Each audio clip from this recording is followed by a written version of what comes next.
as we always do about this time, sucker shit. So I was thinking. Uh-oh.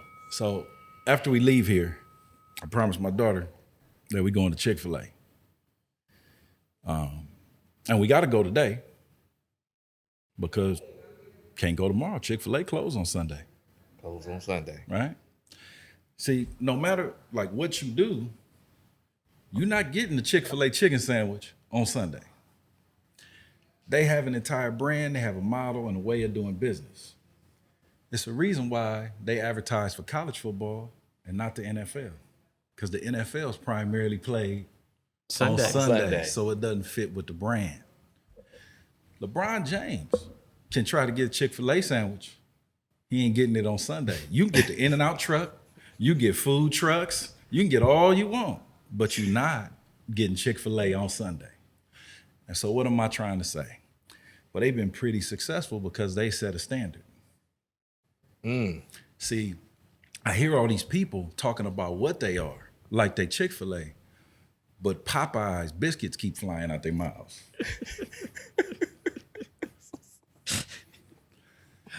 I hear these women say, oh, I'm educated, I'm smart, but you messing around with a whole boy from 87th Street, okay, that do a little in his life, but you go, well, I don't do it, but you spend the money. See, you talk Chick-fil-A, right? But that Popeye's biscuit keep flying out your mouth. Now, there's nothing wrong with Popeye's, but it's just not Chick-fil-A. See, you can get a Popeye's biscuit, the chicken sandwich every day. See, Chick-fil-A is closed on Sundays. So what I'm saying is, why don't we start setting some standards for ourselves? You know, some of y'all brothers, oh, I want to be high value. That's the new term. Or I want to do this. I want to do that. But you open 24/7. You not Chick-fil-A, brother. You 7-Eleven. You AM, PM. Now, I don't know if you noticed, but it's a different clientele at 3 in the morning at 7-Eleven. Chick-fil-A closed at 3 in the morning, my brother. So what you doing? You know, her name is Tatiana, and it's that for a reason. She belongs to the streets. What you doing? You know, she not a queen. Her name be Queenie. You know? So all I'm saying is, you can go get you the Popeyes. You can go get you whatever, Crazy Bird, Nashville Hot. But Chick-fil-A is closed on Sunday. So for all y'all people to think Chick-fil-A gonna open for you on Sunday, you on some sucker shit.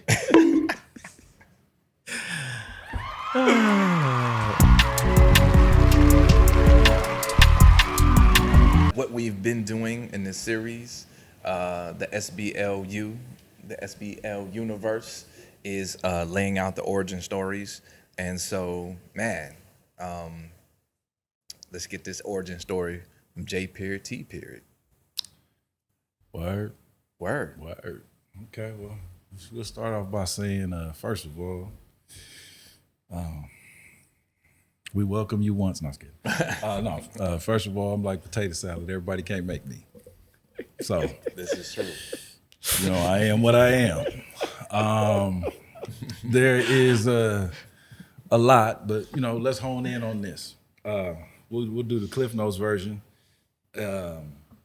I'm Junior. I hold the same name as my father. Rest in peace. And him and my mother, they were married, grew up around the corner from each other. But they were separated and divorced when I was 8 months old. Right? He went to work. She put me on the hip, grabbed my sister, and was out. Right? And went to my grandparents. So I stayed with my grandparents. I'm from the east side. You know, we were talking off camera, Wildsworth Avenue Elementary School, you know. That's east. For those of you who are not in LA, that is USC, go east of USC. East side is east east of Fig. Yeah, the real east side. Yeah. Okay, not the one Snoop rapped about. That's Long Beach. That's the South Bay. Anyway. And truth be told, that's the real South Central Los Angeles. Exactly. Right. Formerly known as South Central. East of Central Ave. Yes. So grew up with my grandparents, Rosetta and Melvin Jackson Sr. 8 children to them, 4 boys, 4 girls. Okay, quite the tribe. Right down tribe the middle. called Jackson. Grandfather is a postal worker, retired, and grandmother was a mother and Christian. In that order. All she did was raise kids and go to church. Okay, so I went to church 4 or 5 days a week. The church was literally we on 36th Street. The church was around the corner, and I would cut through my godmother's backyard and go to church. I was in the regular choir, the men's choir, the youth choir. I was secretary and treasurer for the Sunday school, a junior deacon, on the usher board, and went to go visit the sick and shut in. And on Saturdays, handed out food with my grandmother. So I was a church boy, through and through. Leadership development, brother. Oh, well, that's what, yeah, whatever. So, meanwhile, my grandfather watched Fred Price and football on Sundays. Oh, yeah. He was leaving out here. Evidence. Yeah. The thing. That's what I gotta tell you my grandfather's church story. Why can't I hang out with grandpa? If you gonna go to hell if you. Well, I want to go to hell, grandma. Got my ass whipped for that. Smack shit Yeah, I got my ass whipped for that. Anyway, grew up with them. My mother worked multiple jobs, so I actually didn't live with my mother until I was a teenager. So I didn't live with my mother till I was in junior high school, what the youngsters call middle school now. Okay. But my sister, my mother only lived together for 1 year because my sister is 4.5 years older than me. So when I hit middle school, my sister's a senior in high school. We lived together. Okay. I'm bused to the Wilshire district. She's bused to the valley because we were deemed, smart black kids. So we got put into the Give a Nigga a Chance program. The magnet. Yeah, the magnet program. Well, you call Give a Nigga a Chance program, right? Let him see trees. Put him on a bus and go let that little nigga see some trees and see how he turns out. So we spent a lot of time going to school around white kids. But my mother worked. She used to work for Carnation, different jobs, but she eventually got on at the post office like my grandfather. My mother worked. Yeah, for real. There's always work at the post office. My grandfather knew every zip code in LA. You throw out a street address, be like 9007. Like, damn, it was good. Sort mail for 40 years, you be good too. Yeah. Exactly. So, but I have I often say to you guys and say to other people that in the black community, we love Jesus and we love mama. And Jesus is second. Right? And I was no different. My mother still is, but was everything to me. You want to start a fight, most black folks say something about somebody's mama. You talk about their daddy like you got a tail.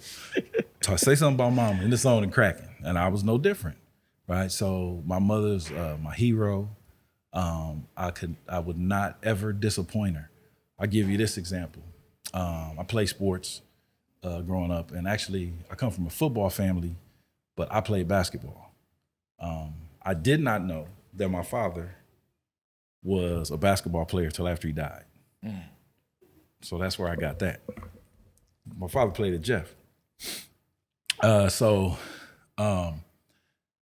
I was coming out of high school, I had a couple, college scholarships, small schools, Cal Poly Pomona, some Division II schools, Oberlin, Ohio. And I was gonna go to Cal Poly Pomona. My sister was at USC at the time. And my mom was like, you have to apply because it's been my dream for you to go to USC. My uncle and aunt had already graduated from there, right? So to satisfy my mother, and I didn't think I was gonna get in, I applied. The only college I applied to was USC. I ain't need to apply to no college. I'm gonna go play basketball. Yeah, 100%. Right? We got that damn acceptance letter. And my mom did a Holy Ghost dance in the kitchen. He's all right. He's all right. He's all right. And I'm just me like, shit. So anyway, freshman at USC, basketball career over. There goes basketball. That's how much influence my mother had over my life. So, huge family, lots of uncles, lots of aunts, lots of everything, lots of influences, men everywhere. But the number one driving force, guiding force in my life was my mother. Graduate from college, I give her my degree. Okay, I got another copy, but I gave her a degree. My sister gave her one too. Yeah. Right. My mother dropped out. She was at LA City College, freshman getting the AA, when she found herself pregnant. Okay. She found herself? Yeah, found herself pregnant. It wasn't immaculate. My daddy ain't named Joseph. So so found herself pregnant. It's funny, my grandma, my father's mother's still alive. My mother's mother, she's passed. She passed when I was in junior high school. She had a stroke in the bathroom and died. But my grandmother was telling me that she was talking to my grandmother, and she said, "I don't know how that happened." My grandma was like, "I know how that happened." She's like, I know exactly how it happened. So, oh shit. So she left school and became a wife, but she was a stickler for education. She would correct my grammar all the time. I remember elementary school, I got all A's, and then I got a D in handwriting, penmanship, because that used to be a thing. They graded you on everything. Man, the report cards be this long. Yep. 2 pages. Yeah, they like, you get a grade on breathing. Yeah. Got a D. She made me sit and write every day in the summer. Wow. So I'm actually left-handed, and when I really sit down and write, I have really nice handwriting. And people are like, well, how? Well, if you was in Shawshank like I was, writing all day, okay? JT Dufresne. Yeah, had a plume, had a feather. Third grade with a feather coming out of pen raise. Him. So, she was tough. And similar to what you said, my mother does not say I love you. She says a little bit now, but I can only recall about 5 times. But I never worried about that. Yeah. One of the things that I did learn was that you don't have to say something when you are it. Mm-hmm. Like Michael Jordan never said, I'm the greatest basketball player. Everybody else said it for him. I never heard Elon Musk talk about his brilliance. He's too busy being brilliant. Mm-hmm. So she was being loving with all the sacrifices and the things she made, things she did for us. So, divorced, single mom, blah, blah, blah, that story. But get 2 kids to graduate from USC. Not bad, right? Yeah, not bad haul at all. Yeah. Mm-hmm. Man, I woke up graduation day. Hi. I don't know. Running across campus in a cap and gown. Oh, hilarious. So as I move through my young adult life, as much admiration that I had for my mom, it began to present issues, right? Because like so many other young men, that's my first love. But there's a dynamic that happens with a lot of us where we become our mother's men instead of their sons. And ultimately, I'm supposed to be somebody's husband or somebody's man and not yours. So my mom really didn't take too kindly to any woman I was serious about. Wow. She actually preferred me being a whore. Just go have fun with them, baby. Don't get serious, right? And it wasn't until I decided to get married that it came to a head, and I had to confront my mother in defense of what is now my ex-wife, but back then was my future wife. And it was the first time that we had it out. And I was like, no, you raised me to be this way. This is the woman I choose to marry. She's family. She's first, right? That was a defining moment and a step in my manhood. And I call it confronting Jesus, because that was the God of my life.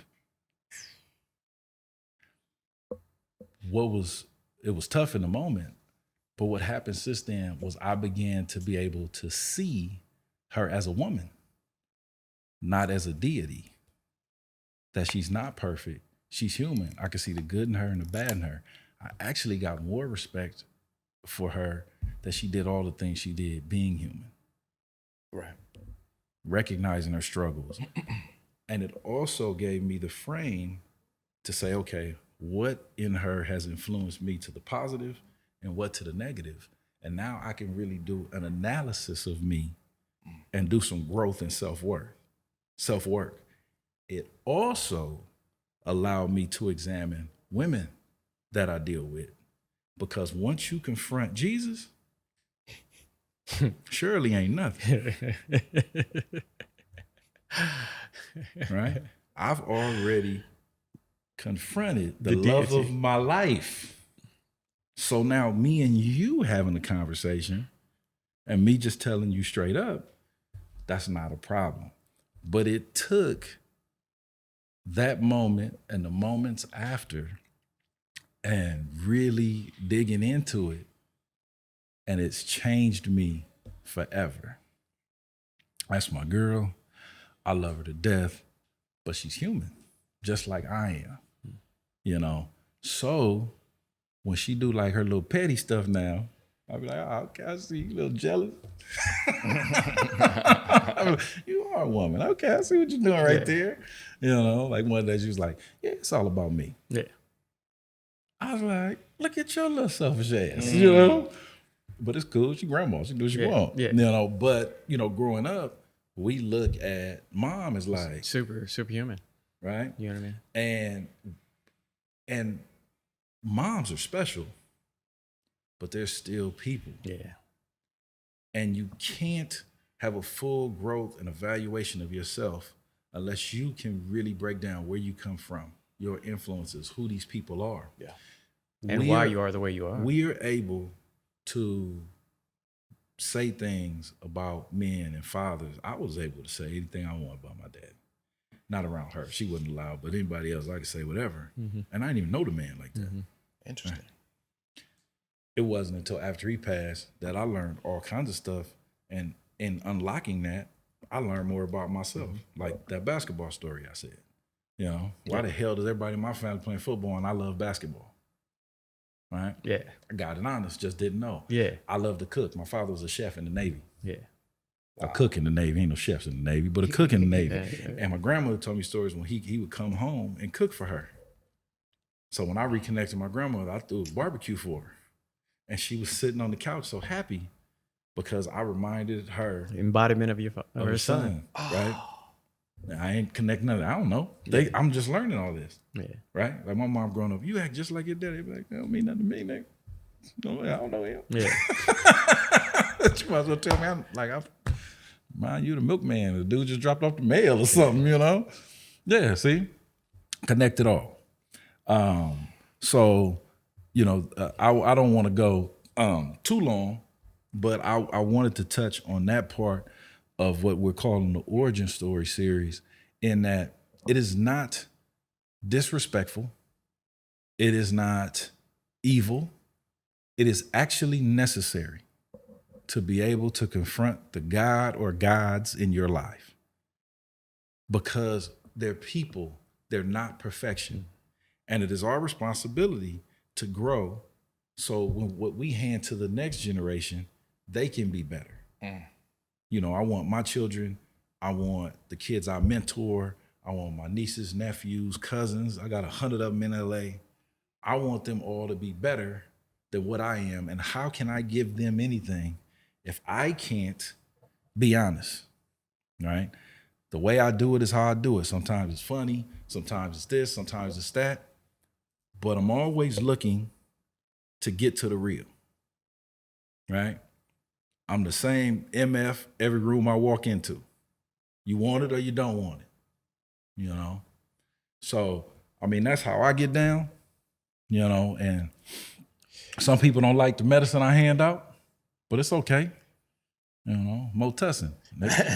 It's what I love about that is what you said. We create this deity that's our mother, and she's superhuman, and these set of expectations now we create for ourselves because we're trying to attain something that's actually unattainable, and you've created something that once reality starts to set in and you start to see things for what they are, that she can't achieve. Right. And so once you, like you said, you allow your mother to humanism, then you allow yourself to become human now. Now you're not creating an expectation that there's no way that you can even attain, and then you stop being so self-critical that it is to your own detriment, and it becomes self-deprecating. Now you can inhabit your own space and say, okay, man, this is where I've fallen short, and this is what I need to be working on. Have an honest assessment of yourself. But if you can't honestly assess, your mother and the relationship that you have there, and for me, That's hard for all of us. Yeah. That's hard for all of us, but it's a necessary step. You can't call yourself a man and not have done the work. Yeah. That's part of the work. See, currently I drink vodka or tequila, and Jesus drinks wine, and we chill at her place and watch the Food Network. And that's a dope place to be at, and just really can laugh, have a good time, and it's like, man, and I see her. Right. And the things that would bother me before, they don't bother me because I understand who she is. That part. It's no pressure. Yeah. It's like, be yourself. Yes. It's all good. Yeah. Side story. I'm gonna say it.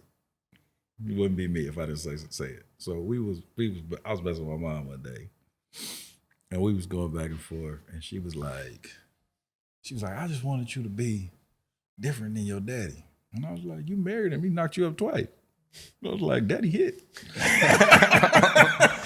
She's like, shut your ass. Like, it's true. Yeah. I was like, the dude that was like me didn't get there. I was like, yes. And I'm 5 years younger than my sister. I was like, so you went back. Yeah.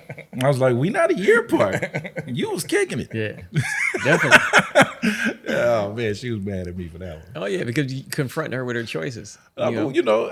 Look. And that's not a bad thing. That's not a bad thing at all, man. That's actually... That whole humanization, and more like, man, what you said was, she lives in her her freedom now, and you have an understanding of her. And the things that used to perplex you, that she would do, the things that would drive you crazy, because it was a period there, my mom, and I just couldn't. I was just like, why?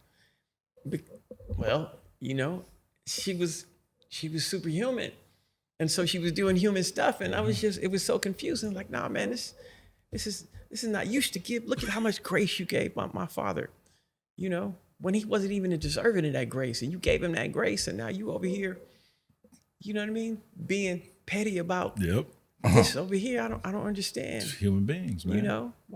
Why this? Why not one thing all the time? Yeah, and the understanding, and it just what it brings you back to, and like, to me, when you listening to you articulate it, in our previous conversations, it was illuminating for me, because, you helped me identify those emotions in me, like, oh man, okay, so I wasn't crazy, I wasn't alone in that space, because I actually felt a little guilty about how it would make me feel, because I felt like I was in judgment of her, and she was only doing the best thing she could given the circumstances, And she has some hard choices to make. The reason why I say challenging Jesus is because if you grew up in the church, the one thing you can't do is ask questions. Right. Well, why? Well, this don't make no sense. Verse 3, right? And it's God's will. You can't ask questions, right? And it's the same thing, right? And then one day, you're like, no, I want to figure this out. Right? And it changes your whole perspective on everything. That's why I call it that. That it was equal, like, shared tracks in my life growing up in the church. Yeah. And then growing up, I had Jesus and I had Mom Jesus.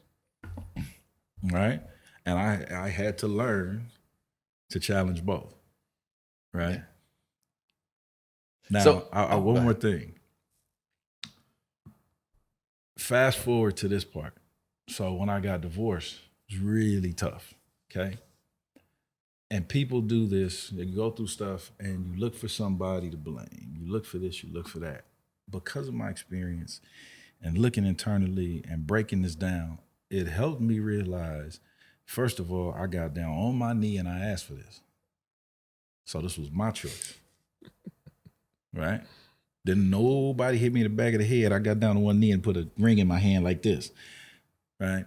And it helped me with the ownership of my life. There you go. Right. So for all y'all people that's parents and you separated and you talking bad about the other person, that's the person you chose. Mm-hmm. They're a reflection of you in some way, shape, or form. So you're really talking bad about yourself and you're damaging future generations. Well, it's interesting because I had two questions, and my first question was that I wrote it down when you said it, that your mom didn't say bad things about your dad. No, she would just say he was a really good provider. That was her line. He was. We had a house. I mean, I was 8 months old, but this was, we had a house. She was like, we had everything we needed. Didn't want for nothing, She just wrecked her own home. No. Papa was a Rolling Stone now. Don't trip. I mean, Temptation. We still sing that to my mom. On Christmas, me and my sister do a rendition. Don't. Waka, waka, waka, waka. It's interesting you say that. What you didn't say is the other dude's name, Jamestown Jr. No, not Junior. We got more than I'm Junior. We got more. There's more of us. My daddy liked his name, man. And the second question is about, you brought it up and we had talked about diving into it, but let's dive into it now. You brought it up. How does the act of divorcing from mom God have an impact on relationships with women? Well, first of all, I think that God is within you. So if you're handing that out outside of you, you don't realize your own power and strength. Right. So until you do that divorce, you can't truly manifest what's inside of you because you're still technically a child. So you don't reach your maturity and adulthood without that divorce. Okay. Now, in terms of relationships, it's been an ongoing process because you go through that, and it's first you have to analyze the influences that you've got from that person, right? We are highly educated parrots, all right? So there's a lot of birds out here. We just have been repeating what's been told to us over and over and over again and have not analyzed any of it, right? Okay? So old school says this, grandma said this, mom said this, they taught you this, and now you say it, okay? Some people haven't looked back at their family history and went, wait a minute, all these niggas was losing.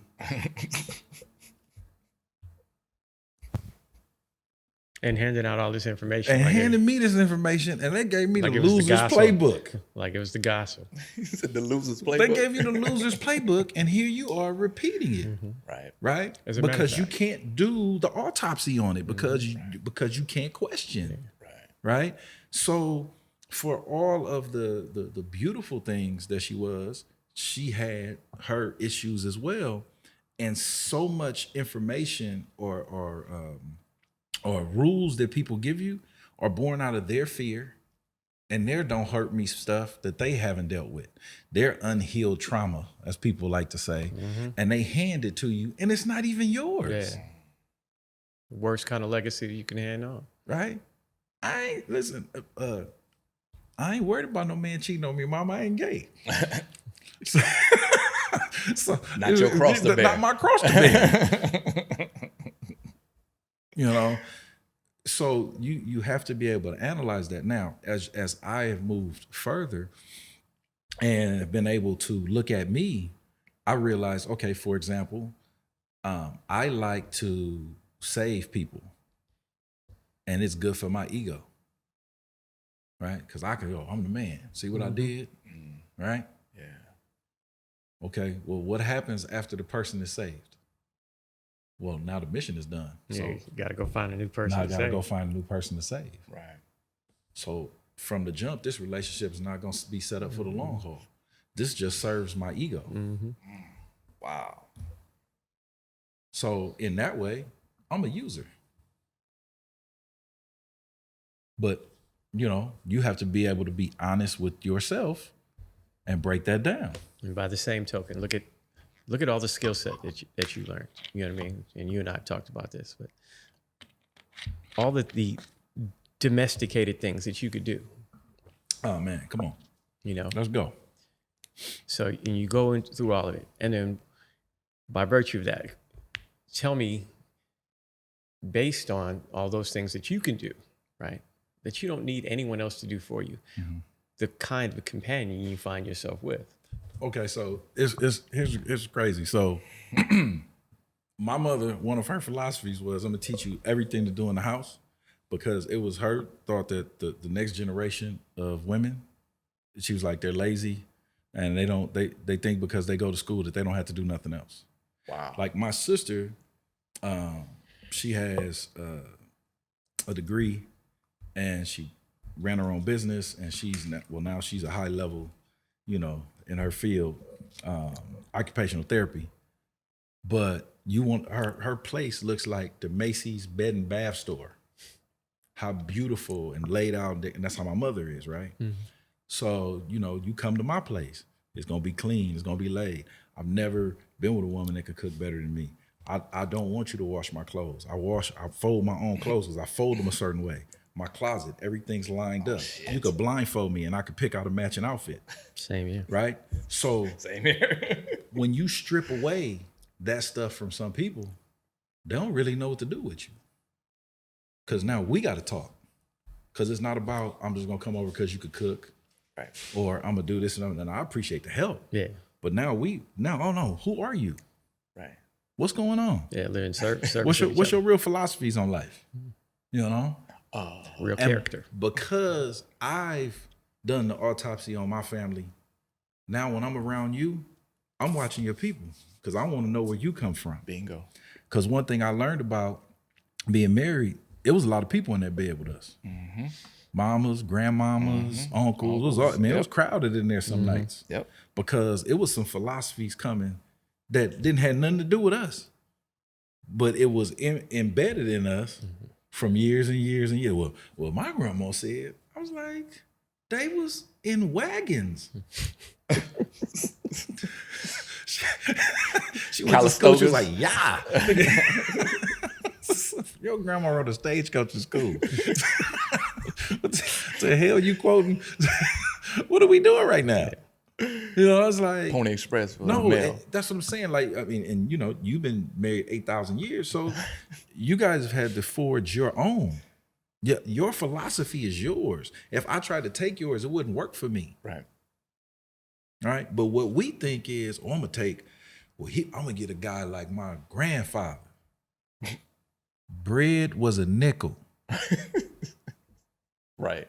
There are no factory jobs. Right. We ain't going to the plant with my little bucket and coming home. And that, like my grandfather on a post office salary income, had a house, bought a house, raised 8 kids, raised grandkids, right?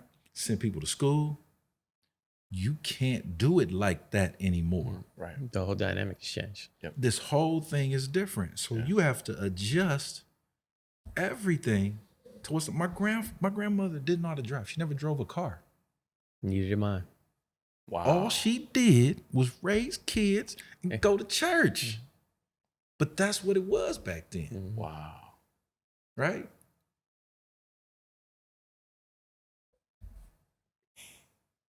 Hey, well, listen. There's so much there. Couple things though. The first thing is that, I the whole thing about chores, and it's interesting that your mom had that perspective, like, yo, they don't make them like they used to. To So this you're day, gonna have she's to tell you. But we do could your bring her on shit. right now. She'll tell you. And She said about her nieces, my cousin, like, oh, them heifers lazy. They don't know how to do nothing. the interesting thing for my mom, she was like, you need to learn this so you can take care of yourself. Yeah. I mean, wasn't like that other shit wasn't even part of the equation. It was like, nigga, take care of yourself, right? Well, it's like 4th of July, you know, it's a tradition. My family, we get together and the men barbecue and do everything. And one of my cousins was like, you know, she was like, it's good to see y'all have the men. She said, I tell you, the men in my family, they can cook, they can do this, they can do that. We don't have that. It wasn't until I got outside of the home where I saw this male woman battling. Huh. Mm-hmm. My family, the men and women don't fight like that. We on the team together. Yeah. Right. Right. You know, we here to win. Yes. That's why when I, you know, side thing, but when I see these women talk about, and I'm there, no, I don't need, you don't need nobody. Yeah. I couldn't imagine making it without the people to help me. And even like in that whole self-sustained thing, because, you know, the single motherhood thing and your mom embedding all these skills into you that you can do. And then by virtue of her, you trying to figure it out, it allowed you some level of exploration. You know what I mean? So like, you know, we could cook because we had to cook for each other, me and my brothers and sisters. So we learned to cook when we watched. I watched my grandmother cook. But I also saw when my grandmother was out of town, I saw my grandfather clearly capable of taking care of himself. So it wasn't an issue. My grandmother, she cooked well and all the time and fantastic food. But when we were with him and she was gone, he went in there and made us a meal that we liked. It wasn't anything. My uncles made fantastic breakfasts for us and things of such. And so like when it came to time when I'm sitting there getting ready for school in the morning, I'm in the 5th grade and my sister's in preschool, you know, well, let me help my mother out. She does her hair like this. Let me do her hair. And no one had to show me how to do my sister's hair. I'd been watching my aunts and my mother and my cousins, specifically my cousins that knew how to do hair well, and I watched them. And so, but what I also saw is that they weren't tender.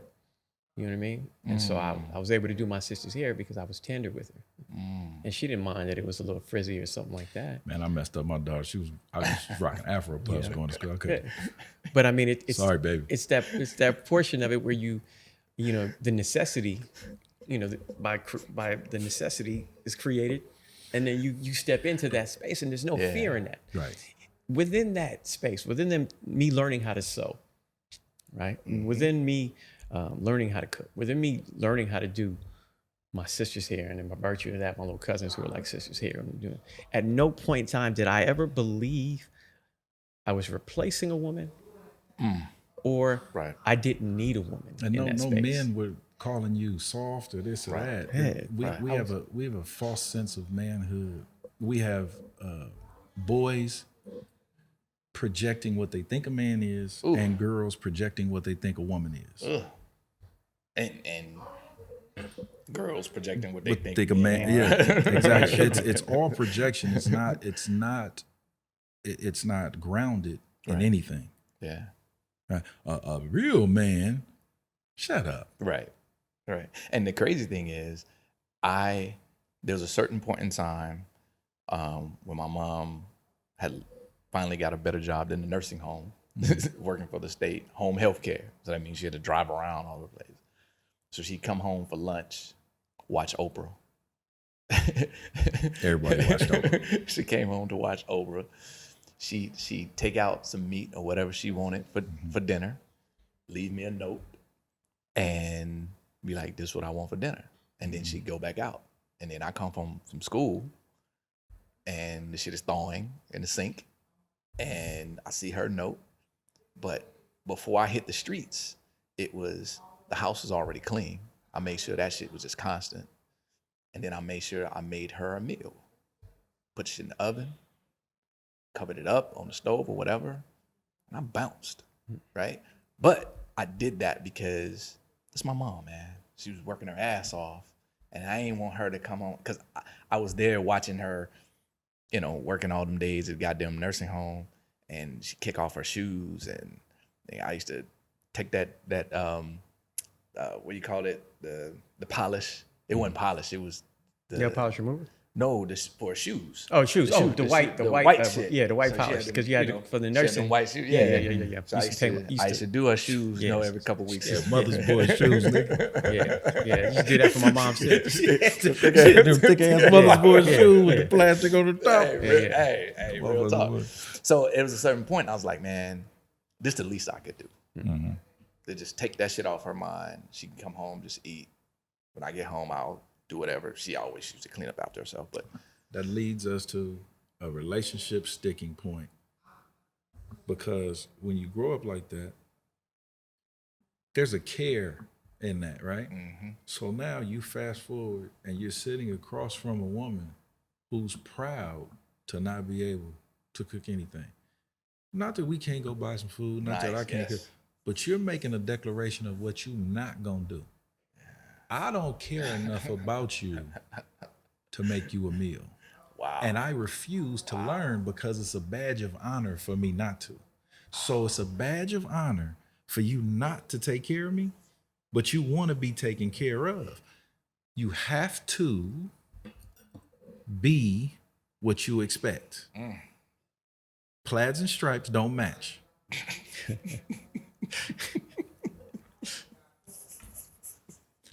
And I told you this last night we was doing this. I said, and I'm saying, and my focus is on guys, but this one is for the ladies. You are proud of your undergraduate degree from USC and your master's from UCLA, but you have your MRS degree from Compton College or DeVry. And that's not besmirching Compton College. They don't even say besmirch at Compton College. And that's the point right there. You're so proud of your accomplishment. Think about it this way. You have to have a field of study, right? So I'm going to be a nurse. First, you have to think of it. Then you have to apply yourself, go through the coursework, apply to nursing school, graduate, go through everything. So when it's all said and done, you 6 years, 8 years in, right? To become a nurse, right? Emotional and physical investment. Well, if I'm going to be a husband or a wife, that is technically, if it works out, a lifelong journey. Yeah. Well, what kind of studying would you do for that? Ooh. It sure as hell is not the I'm not going to do this. I'm not going to be nobody's slave. Wait a minute, hold up. You don't know shit about slavery. Okay, so stop using that whack ass example. Okay, I've never fed my family and thought of Kunta Kinte. Chicken George. You know, it's like, it's a beautiful thing to serve the people you love. Yeah. It's a beautiful thing. You want a man's attention? Make a meal and sit down with him. You got his ass for an hour or two. Yeah. You could really get into him. You could hear some of these stories. You could really get to know him. But if all I am is a utility to you, then why would you care about my story? As long as I make good money and I could buy some shit and we're going to go on vacation, then why do you care about my relationship with my mother? Which ultimately will affect you if I haven't dealt with it. And you wonder why we arguing in the bed at night. And to that study point, I just did this experiment this morning. Mm-hmm. You deodorant? No. So, I'm going to try this, right? God. I use crystal, actually. What's that? Just rub that lemon on that. Okay. It smell like lemonade wolf pussy. But I asked my wife this morning. I said, so if I asked you, if I said to you, I'll give you a great life in exchange, we can do the trips, you can have a great life. In exchange, I'm asking for three things. I said, if I ask for respect, if I ask for you to be a woman in the streets and a freak in the sheets, and the third thing was, if I asked for yours to have my back, that's what it was, to have my back. What questions would you ask me? She said, what does respect look like? What does having your back look like? Perfect. That was pretty good.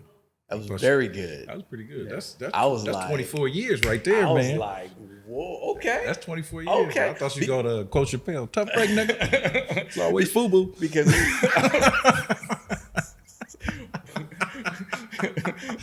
better hook up with Wu-Tang Financial.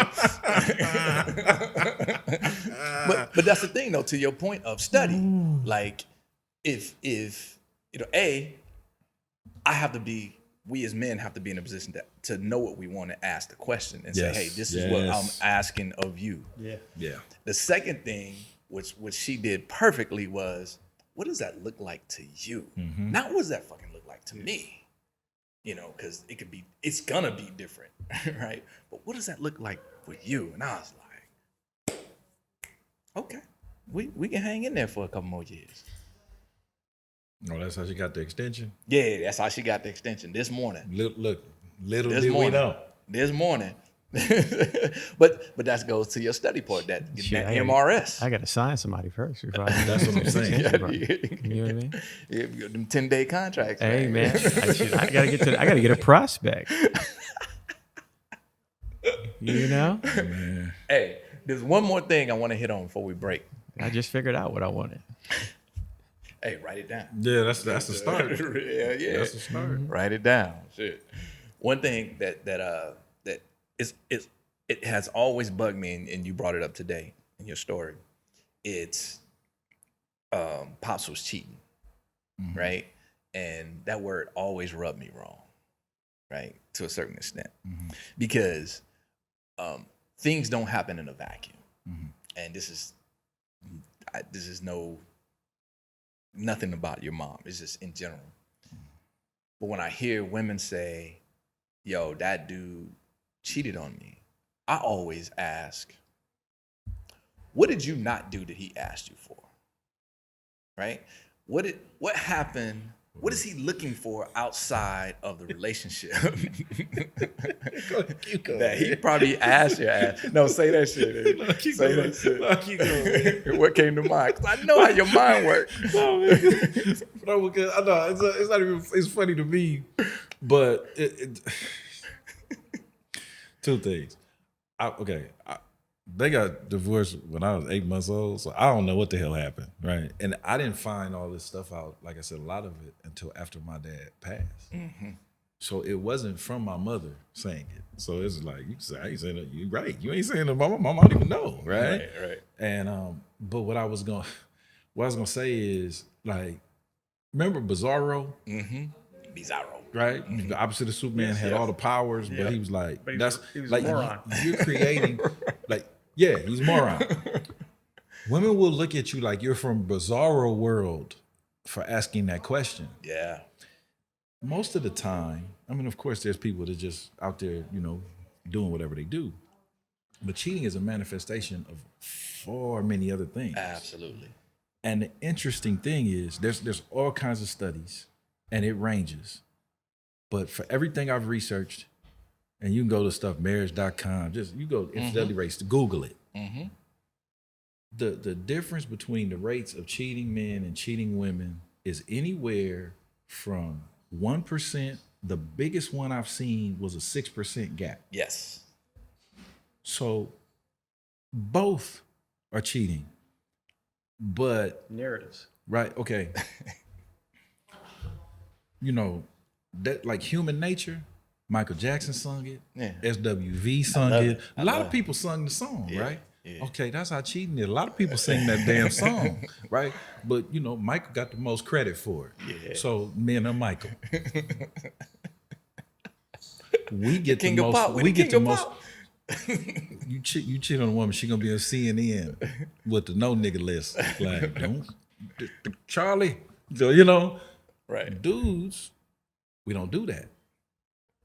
A lot of dudes hold that L. They might tell their boy. Yeah. Maybe tell mom. Yeah. But it doesn't get broadcast like that, right? And so it's a human condition. Yeah. And as women have grown in the workforce, have more opportunities, and you add the internet, okay, which Instagram is a whorehouse, right? That's why I don't do it. No, but you know what I mean? Like you go from, you grow up, I mean, LA's big, so it's always action. But you in some small town, all you had was the town. Yeah. Now you got everything at your fingertips. So dudes is gonna get at you. Right. So the access is all over the place. Right? So I mean, it's like, dude, can we have that conversation on an even playing field and tell this story without heroes and victims? Right. Can we tell this story as humans? And then really analyze, like, damn, as a husband, did I not do this? As a wife, as one, all he wanted was my time. And I told him I was too busy. Well, all she wanted was this. And I said, no, I got something else to do. Right. So I set the stage. Yeah. But who can say that? The only analysis is self-analysis. Right? And I'm glad you said that. You put a bow on that perfectly because, our aim, 3 intentions for this show. 3 intentions, well, besides us getting together and talking shit, is A, changing the narrative of Black men, right? And we'll do that with not only data and stats, but also with perspectives and with the genuine, honest, authentic conversation from Black men. So you don't have to hear it from none of your girls. You can just tune into some Black men. Yeah. Second thing, how does that shifting that narrative change the relationships with Black men and women? Like if we disrupt the prevailing narrative about Black men, then perhaps Black women see Black men in a different light, right?